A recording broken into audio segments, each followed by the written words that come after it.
Hello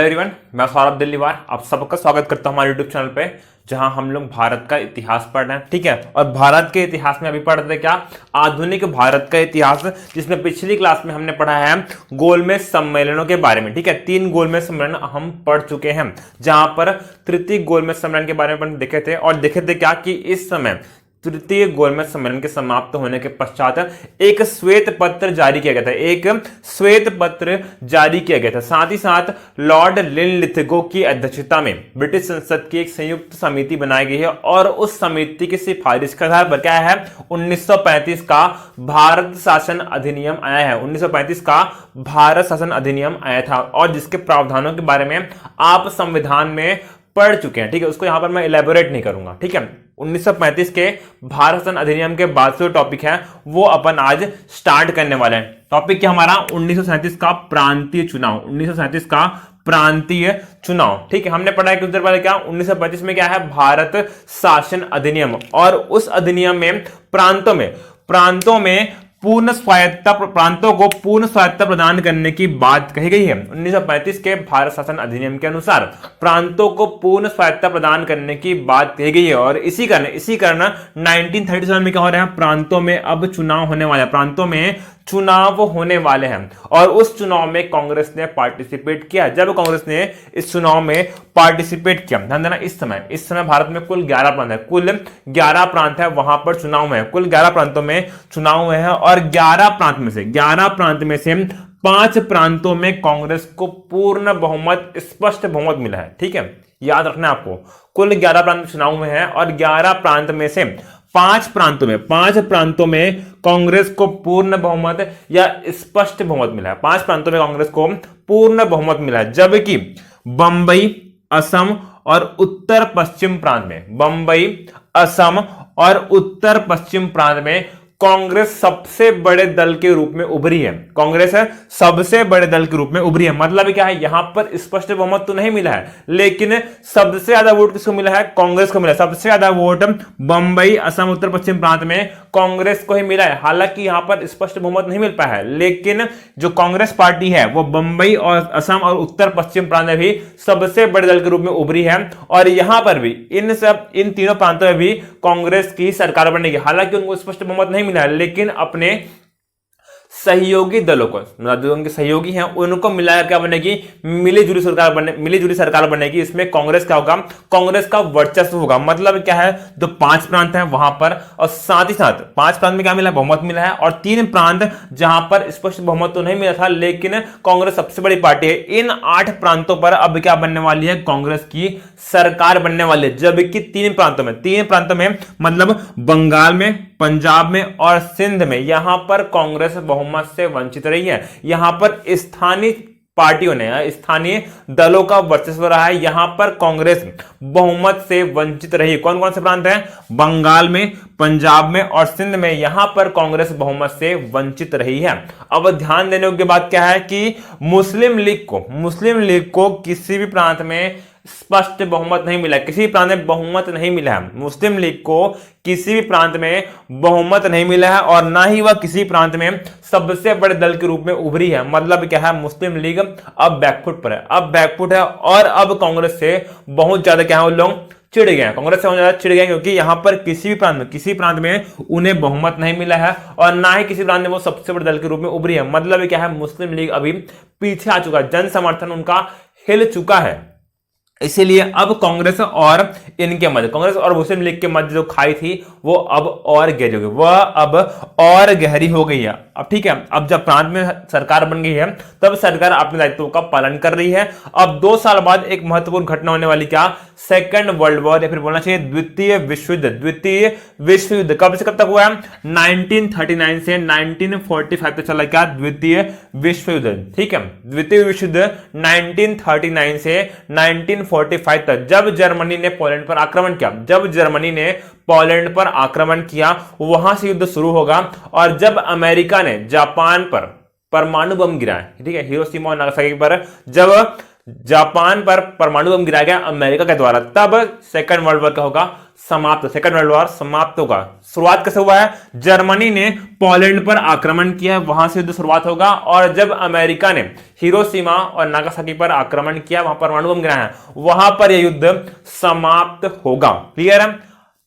Germany और Poland का युद्ध हो रहा है, वहां से स्टार्ट हुआ युद्ध, लेकिन पोलैंड की ओर से लड़ने कौन आ गया है? ब्रिटेन। पोलैंड की ओर से लड़ने कौन आ गया है? ब्रिटेन अब युद्ध में शामिल हो गया है। अब ध्यान देना, भारत से इस सेकंड वर्ल्ड वॉर और भारत के मध्य का संबंध है। अभी क्या हो रहा है? भारत जो है ब्रिटेन का गुलाम, भारत अभी क्या है? ब्रिटेन का गुलाम है, ठीक है। लेकिन भारत में 1935 के अधिनियम के अनुसार प्रांतों में क्या बन गई है?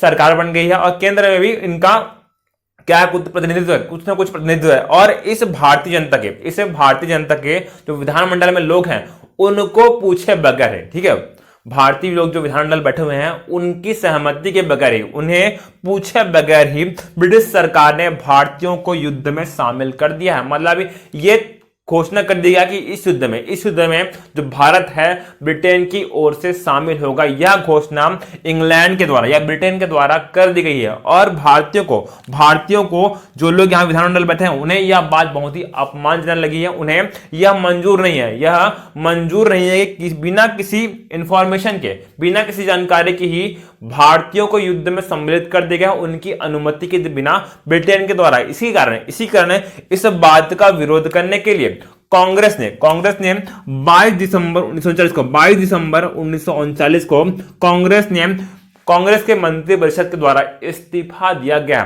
22 दिसंबर 1939 को कांग्रेस मंत्रिपरिषद के द्वारा इस्तीफा दिया गया। मतलब क्या है? ये सरकार बनी है प्रांतीय चुनाव की, वो केवल और केवल 28 माह तक चली है, केवल और केवल 28 माह तक चली है। 28 माह के बाद उन्होंने याद दे दिया है, इस्तीफा दिया है। कब दिया है?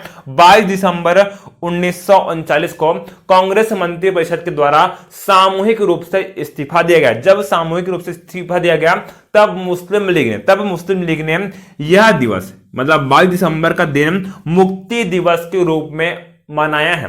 पूरे भारत में मुस्लिम लीग ने यह दिन, जब कांग्रेस ने इस्तीफा दिया है, यह दिन उन्होंने मुक्ति दिवस के रूप में मनाया है। बहुत ही महत्वपूर्ण पॉइंट है, ठीक है।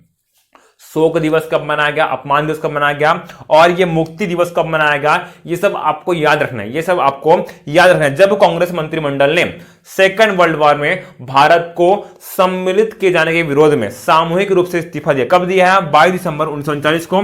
तो यह दिन मुस्लिम लीग के द्वारा पूरे भारत में मुक्ति दिवस के रूप में मनाया गया था। क्लियर है? अब देखते हैं एक बहुत ही महत्वपूर्ण, कांग्रेस के इतिहास से जुड़ी एक बहुत ही महत्वपूर्ण घटना, ठीक है। डालना अगला हेडिंग, त्रिपुरी अधिवेशन। कांग्रेस का त्रिपुरी अधिवेशन।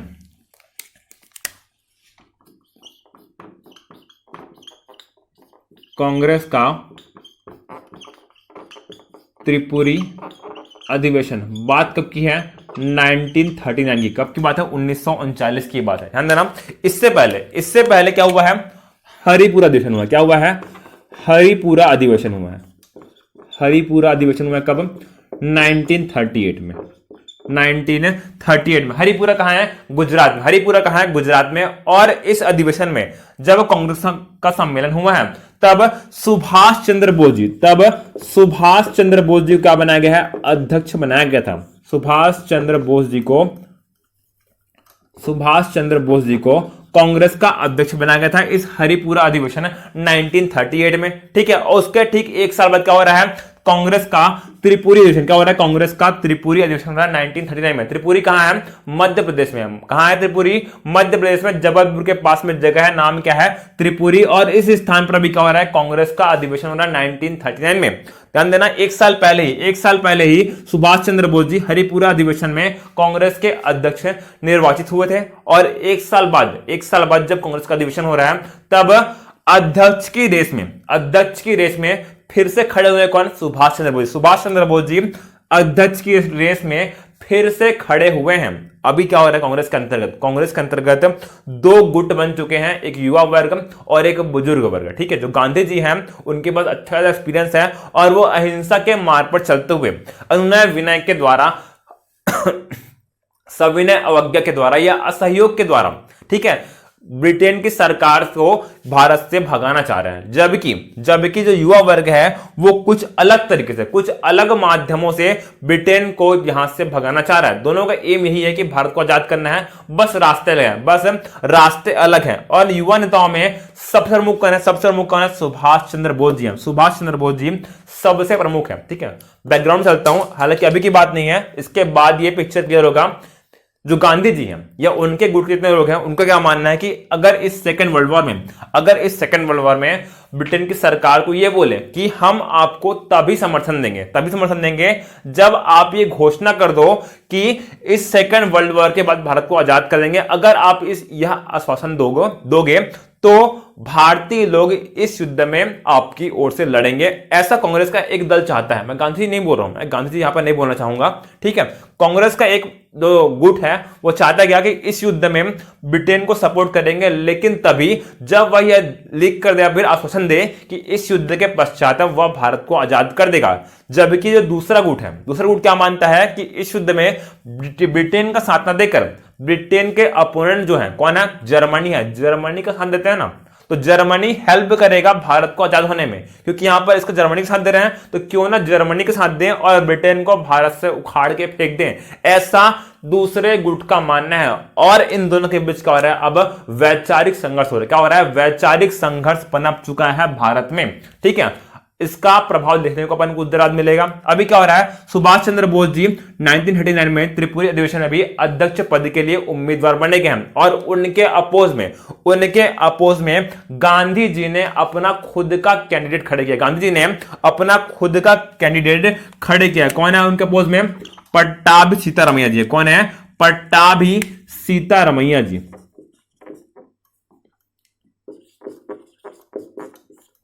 पट्टाभी सीतारमैया जी को खड़े किया। किसने खड़े किया है? गांधी जी ने खड़े किया है। अपोजिट में किसके? सुभाष चंद्र बोस जी के अपोजिट में गांधी जी ने पट्टाभी सीतारमैया जी को अध्यक्ष पद की रेस के लिए खड़े किया है। लेकिन जब चुनाव हुआ तब गांधी जी के समर्थन के बावजूद पट्टाभी सीतारमैया हार गए हैं। पट्टाभी सीतारमैया अध्यक्ष पद का चुनाव हार गए हैं। गांधी जी के समर्थन के पश्चात भी जीता कौन है? सुभाष चंद्र बोस जी पुनः अध्यक्ष पद के लिए निर्वाचित हो गए हैं। इतना बेहतरीन प्रभाव सुभाष चंद्र बोस जी का, जो भारतीय है या भारतीय जनता है और कांग्रेस के जो लोग हैं, उन पर इतना अधिक प्रभाव है कि गांधी जी द्वारा समर्थित जो कैंडिडेट है उसको हरा दिया। किसने? सुभाष चंद्र बोस जी ने हरा दिया। लेकिन जब हरा दिया है तब गांधी जी ने पट्टाभी सीतारमैया की हार को क्या बताया है? अपनी स्वयं की हार बताया। गांधी जी ने पट्टाभी सीतारमैया की हार को अपनी स्वयं की हार बताया। साथ ही साथ जब जीत गए, सुभाष चंद्र बोस जी जीत गए हैं, तब गांधी जी ने जो कार्य समिति के मेंबर हैं, कार्य समिति के मेंबर्स में किसको सिलेक्ट किया जाए, इस बात पर भी सुझाव देने से इनकार कर दिया। गांधी जी ने कार्य समिति के मेंबर्स में कौन होना चाहिए, इस बात पर भी सुझाव देने से इनकार कर दिया। किसने इनकार कर दिया है?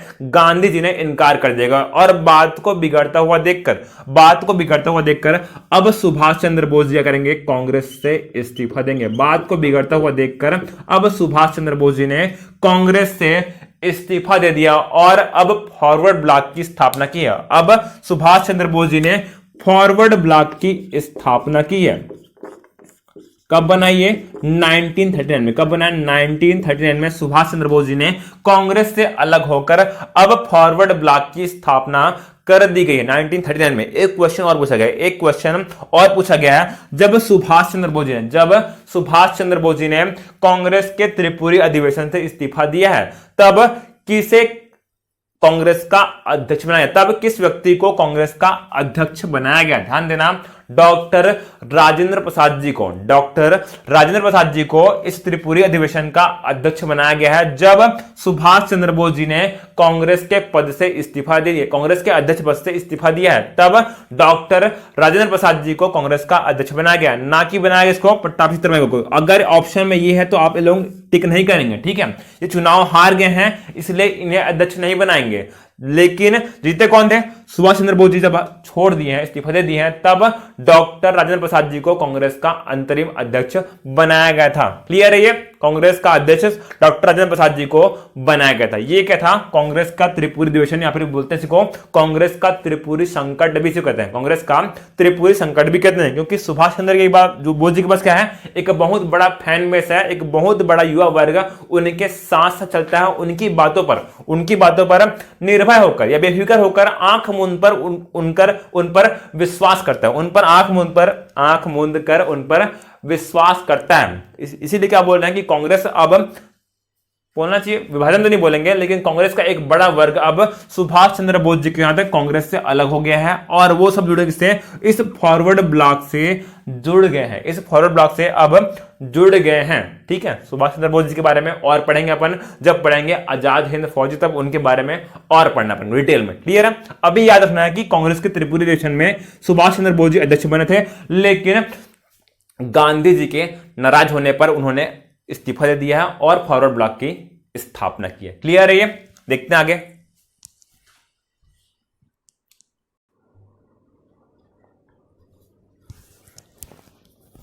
ठीक है, देखते हैं अब मुस्लिम लीग का लाहौर अधिवेशन 1940। हमारा टॉपिक क्या है? मुस्लिम लीग का लाहौर अधिवेशन, जो हुआ है कब? 1940 में। कब हुआ है? 1940 में हुआ, 1940 में हुआ है। लेकिन इससे पहले, ठीक है, ये टॉपिक पढ़ने से पहले हम देखते हैं यहाँ की कैसे एक पृथक पाकिस्तान की मांग उठना आरंभ हुआ है, इसका बैकग्राउंड क्या है, इसका बेस क्या है, वहां से अपने स्टार्ट करेंगे और देखेंगे क्या कि कैसे एक अलग देश पाकिस्तान बना है, और उस टॉपिक में, उस बीच में आपका मुस्लिम लीग का लाहौर अधिवेशन ये भी कवर हो जाएगा। ठीक है, देखते हैं। सबसे पहली बार हिंदू और मुसलमानों को लड़ाकर, ठीक है, एक अलग अलग गुट बनाने की साजिश ब्रिटेन के द्वारा की गई थी। इसकी शुरुआत होती कब? 1906 से। कब हुई? 1906 से इसकी शुरुआत होती है। 1905 में क्या हुआ था? बंगाल का विभाजन। क्या हुआ था? बंगाल का विभाजन लॉर्ड कर्जन के द्वारा किया गया था। फूट डालो और शासन करो की नीति के तहत लॉर्ड कर्जन ने पहली बार क्या किया है?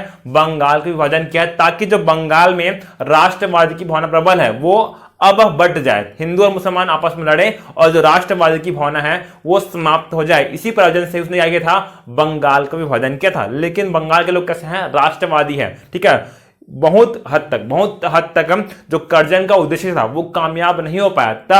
तब मुस्लिम लीग की स्थापना में अंग्रेजों ने महत्वपूर्ण योगदान दिया है, मुस्लिमों को भड़काया है कि कांग्रेस के साथ अगर आप लोग रह रहे हो तो आप लोगों का कुछ भला नहीं हो रहा है, वे केवल और केवल हिंदुओं का काम कर रहे हैं। ऐसा कहकर उन्होंने मुसलमानों को भड़काने का काम किया है, और उनकी बातों में कुछ लोग आ गए हैं, और अब क्या बना है? मुस्लिम लीग बना। क्या बना है? मुस्लिम लीग, जो मुस्लिमों का प्रतिनिधित्व करता है, भारत में मुस्लिमों का प्रतिनिधित्व करता है। ठीक है, इसी उद्देश्य से 1906 में क्या बना है? मुस्लिम लीग बना है। 1906 में क्या बना था? मुस्लिम लीग बना था। इसके बारे में अपन देख चुके। स्थापना कब हुई, अध्यक्ष कौन बने, और इसका हेडक्वार्टर कहां बना है, ये भी हम देख चुके हैं। ठीक है, 1906 में क्या बन गया है? मुस्लिम लीग बन गया था। ठीक है, और मुस्लिम लीग की सिफारिश थी क्या कि मुस्लिमों को क्या दिया जाए? पृथक निर्वाचक मंडल मिले। क्या मिले? पृथक निर्वाचक मंडल। और इस बात को 1909 के मार्ले मिंटो सुधार अधिनियम में मान लिया गया है। पृथक निर्वाचन की बात को 1909 के मार्ले मिंटो सुधार अधिनियम में वैधानिक रूप दे दिया गया। मतलब हिंदू और मुसलमानों के बीच का फिर से एक दरार आ गई है, एक गहरी दरार आ गई है इस मार्ले मिंटो सुधार अधिनियम के द्वारा, क्योंकि इस नियम से या इस अधिनियम से सांप्रदायिकता का विकास हुआ है, क्योंकि मुसलमानों को पृथक निर्वाचक मंडल का अधिकार मिल गया। कब? 1909 में। ठीक है, अब कुछ लीप लेते हैं। अब जो मुस्लिम लीग है अपने हक के लिए अलग लड़ेगी, और कांग्रेस पूरे भारत के लिए अलग लड़ेगी। अब दोनों पैरेलली लड़े हैं। दोनों का एम क्या है? भारत को आजाद करना दोनों का एम है। लेकिन साथ ही मुस्लिम लीग का उद्देश्य यह भी है कि जो मुसलमान है वो अधिकार से वंचित ना रहे, उनका यह भी उद्देश्य था। लेकिन कुछ देर पर हम देखें क्या 1937 में क्या हुआ है? चुनाव हुआ है, और उस चुनाव के बाद अब मुस्लिम लीग को लगने लगा क्या कि भारत में जो कांग्रेस है वो उनके अधिकारों का दमन कर रही है, और जब तक कांग्रेस है तब तक मुसलमानों का भला नहीं हो सकता है भारत देश में। ऐसा मुस्लिम लीग का मानना था। देखते हैं क्या हुआ है। 1930 में हुआ है मुस्लिम लीग का इलाहाबाद अधिवेशन क्या हुआ है? मुस्लिम लीग का इलाहाबाद अधिवेशन हुआ है कब? 1930 में। कब हुआ है? 1930 में हुआ है, जहां पर एक व्यक्ति है, नाम क्या है? मोहम्मद इकबाल। नाम क्या है? मोहम्मद इकबाल जी। और मोहम्मद इकबाल जी ने पहली बार भारत में मुसलमानों के लिए एक पृथक राज्य की बात की है। पृथक राज्य की बात सबसे पहले है मोहम्मद इकबाल ने की है इस इलाहाबाद अधिवेशन में। ठीक है, अभी अलग देश नहीं बोले हैं, अलग देश नहीं बोले हैं, लेकिन ये विचार दे दी है, ये विचार दे दिया कि मुसलमानों के लिए एक पृथक राज्य बनना चाहिए। क्या बोल रहे हैं वो?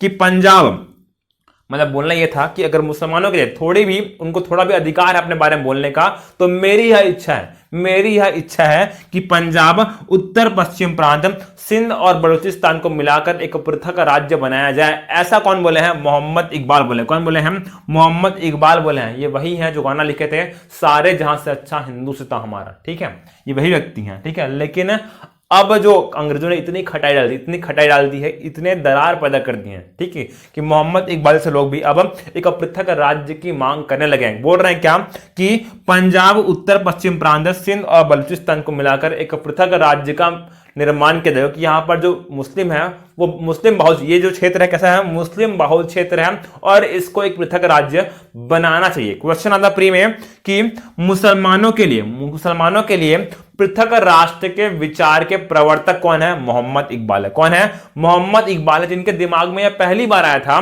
कि मुसलमानों के लिए एक पृथक राज्य बनना चाहिए। कौन है? मोहम्मद इकबाल है। मुसलमानों के लिए पृथक राष्ट्र के विचार के प्रवर्तक कौन है? मोहम्मद इकबाल है। क्लियर है? अब इन्होंने अपना विचार रख दिया है। अब क्या हो रहा है? कुछ साल बाद ब्रिटेन की बात है, 1933 में आते हैं। कब आते हैं? 1933 में आते हैं, जब कैम्ब्रिज विश्वविद्यालय के छात्र नाम क्या है? चौधरी रहमत अली। नाम क्या है? चौधरी रहमत अली ने एक पैम्फलेट बांटा है, जिसको हम लोग बोलते हैं ना पैम्फलेट, उसको हम बोलते हैं क्या? पैम्फलेट। क्या बोलते हैं? पैम्फलेट। उस पैम्फलेट का शीर्षक क्या है? नाउ और नेवर, अभी या तो कभी नहीं।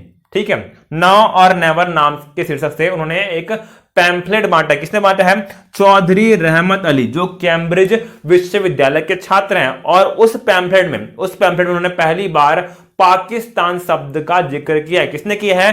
चौधरी रहमत अली ने। कब की बात है? 1933 की बात है। वो क्या है? कैम्ब्रिज विश्वविद्यालय के छात्र हैं, और उन्होंने एक पैम्फलेट बांटा है, जिसका शीर्षक क्या है? नाउ और नेवर नाम से उन्होंने एक पैम्फलेट बांटा है, और उस पैम्फलेट में उन्होंने पाकिस्तान शब्द का जिक्र पहली बार किया। ठीक है, अब पाकिस्तान शब्द है कैसे बना है, किन किन वर्ड से मिलकर मैं देखते इस बारे में। ठीक है, चौधरी रहमत अली के अनुसार पी मतलब क्या है? पंजाब, ए का मतलब क्या है? अफगान, के का मतलब क्या है? कश्मीर, एस का मतलब क्या है? सिंध, और तान मतलब क्या है? बलूचिस्तान।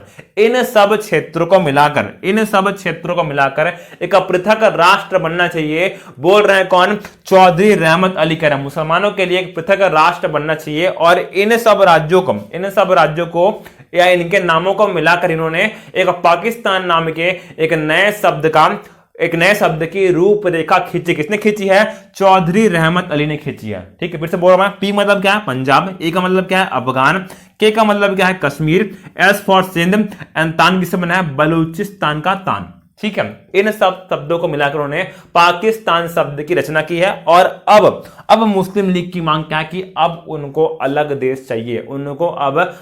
देश चाहिए। ये मुसलमानों के बीच, ये मुस्लिम लीग के लोगों के मध्य अब यह विचार जो है तेजी से फैलने लगा है। अच्छा, एक बार क्वेश्चन पूछा यूपी पीसीएस में कि जो चौधरी रहमत अली जी ने ये पाकिस्तान शब्द बनाया है, उसमें उनकी हेल्प किसने की है?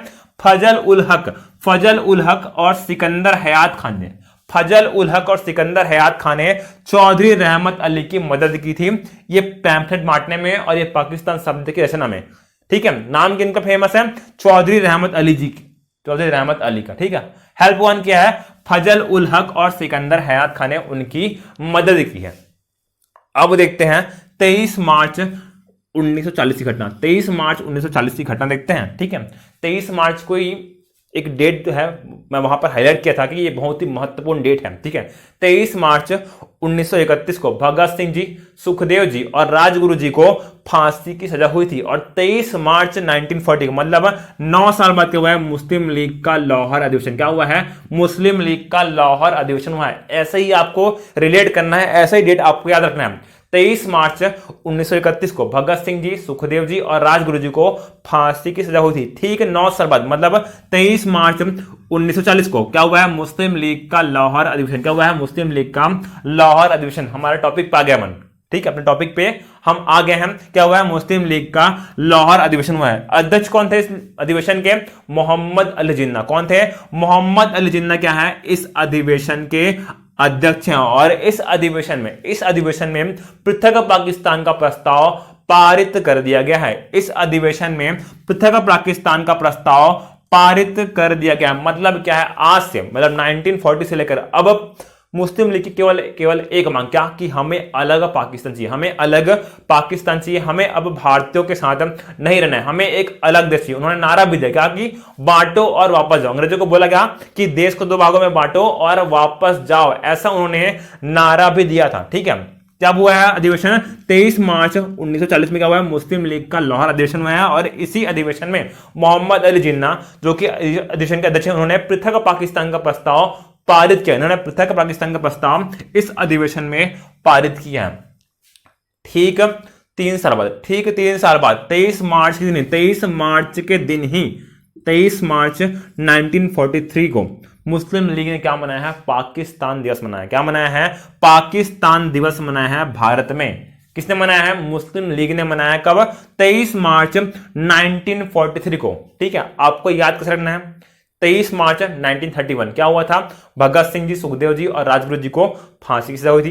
23 मार्च 1940 क्या हुआ है, मुस्लिम लीग का लाहौर अधिवेशन हुआ है। अध्यक्ष कौन थे, मोहम्मद अली जिन्ना। और इस अधिवेशन में पृथक पाकिस्तान का प्रस्ताव पारित किया गया था। ठीक, 3 साल बाद 23 मार्च 1943 को मुस्लिम लीग ने क्या मनाया है, देश भर में पाकिस्तान दिवस मनाया है। क्लियर है, ये आपको याद रखना है। ठीक है, ये आपको याद रखना है। फिर अंततः जब आएंगे कौन, लॉर्ड माउंटबेटन। कौन आएंगे, लॉर्ड माउंटबेटन। तब उन्होंने चीजों को इन्वेस्टिगेट किया, क्या बिना विभाजन के भारत और पाकिस्तान एक देश, एक सम्मिलित देश बनकर रह सकते हैं। जब इन्वेस्टिगेट किया तब उन्हें क्या लगा कि अब तो विभाजन मैंडेटरी है, कंपलसरी है, बिना विभाजन के बात नहीं बनेगी। क्योंकि अगर विभाजन नहीं हुआ तो जो मुस्लिम लीग है उस समय क्या हो गया, एग्रेसिव हो गया, बहुत ही एग्रेसिव हो गया है। हम लोग पढ़ेंगे सीधी कार्यवाही दिवस के बारे में, जब उन्होंने पूरे देश भर में दंगे कराए थे। इन सब बातों को ध्यान में रखते हुए, ठीक है, लॉर्ड माउंटबेटन ने फैसला किया है कि अब भारत को 2 पार्ट में बांटना अनिवार्य है। और 14 अगस्त 1947 को एक पृथक पाकिस्तान अस्तित्व में आया। ठीक है, ऐसे निर्माण हुआ है एक अलग देश, पाकिस्तान का। क्लियर है, आप सबको ये बात अच्छे समझ में आ गई है। एक बार फिर से रिपीट कर देखना, अगर किसी को डाउट है तो फिर से रिपीट कर देखिएगा, एक बार रिवर्स करके स्लो मोशन में देखिएगा। ठीक है, कि कैसे एक अलग देश क्या बना है, पाकिस्तान बना है। कब बना है, 14 अगस्त 1947 को क्या बना है, एक अलग देश बन गया पाकिस्तान, भारत से अब अलग हो गया। क्लियर है, खत्म होता है हमारा टॉपिक क्या, मुस्लिम लीग का लाहौर अधिवेशन। Thank you class.